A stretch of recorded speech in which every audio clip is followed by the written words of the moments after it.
Permettez-moi tout d'abord, au nom de la fédération et de son président, excusez, de remercier tous ceux qui se sont engagés dans la réalisation de cette magnifique plateforme dédiée à la pratique du vol en planeur. Car cette réalisation est emblématique pour notre fédération à plusieurs niveaux. Elle concrétise d'abord une volonté partagée entre des élus locaux, des représentants de l'État et des pratiquants. Le chemin était long, 8 années. J'avais écrit 8 années, mais en fait 9 années. Entre la genèse du progrès et le début de la réalisation, 8 années de réunions, d'espoir, de moments de doute. Mais l'équipe de la Crive, avec à sa tête son président, Guy Grangeret, avec son charisme que l'on lui connaît, a fait preuve d'une conviction et d'une foi indispensables à l'atteinte d'un tel objectif. Elle montre aussi que la réduction du nombre de plateformes aéronautiques n'est pas inéluctable si notre activité sait prendre en compte les contraintes environnementales. Et d'ailleurs, qui mieux que le vol à voile écologique et propre par nature sait le faire. Elle démontre enfin que notre fédération, animée par des hommes motivés et de conviction forte, est capable de faire mentir ceux qui pronostiquent un avenir difficile. Maintenant que cet outil est en passe d'exister, nous savons que vous allez le bonifier en poursuivant l'œuvre accomplie par le vol à voile rennais.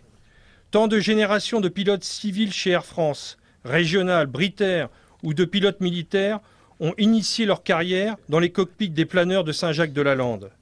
Notre loisir sportif est aussi un sport de haut niveau. D'ailleurs, notre pays, grâce aux 6 médailles glanées cette année, vient de se hisser sur la 2e marche du podium des nations. Merci à vous tous, élus, représentants de l'État et des associations, d'avoir montré à la communauté aéronautique le pouvoir des convictions. Nous devrons nous montrer dignes de votre exemple et au nom de la Fédération française de vol à voile tout entière, je vous remercie d'avoir éclairé la voie.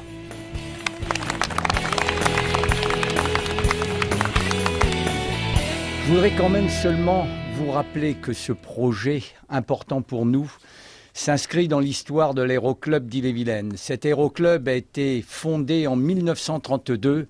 D'ailleurs, à cette occasion, j'aborde pour la première fois cet après-midi les couleurs de cette manifestation. C'est de la pub gratuite, mais je vous rappelle au passage que nous sommes dans le cadre d'une semaine aéronautique ponctuée par un très grand meeting international ce week-end, qui est considéré comme un des plus grands meetings européens.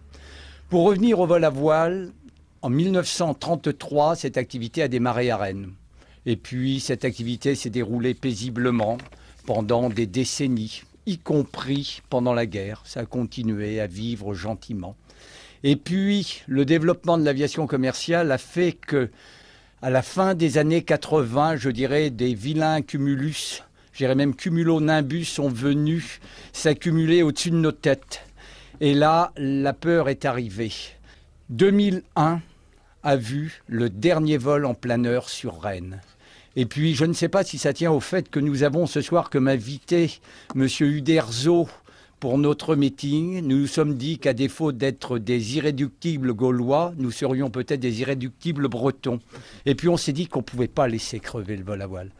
Et puis aussi, dans toute cette affaire, il y a eu quelqu'un d'exceptionnel, parce que comme ça, je vous parais très fort, parce qu'aujourd'hui, c'est du bonheur, la première pierre est posée, puis plus rien ne va arrêter la continuité de ce projet. C'est un camarade de l'Aéroclub, et je lui demanderai de bien vouloir me rejoindre. C'est Philippe Touzet, parce que dans mes moments de doute, il était là pour me prendre par la main, mais en tout bien, tout honneur. Voilà, donc Philippe... Voilà, c'est mon ami Philippe, hein, et ce centre de vol à voile, vous les vélivoles, parce que la particularité de toute cette histoire, c'est que je ne suis pas vélivole.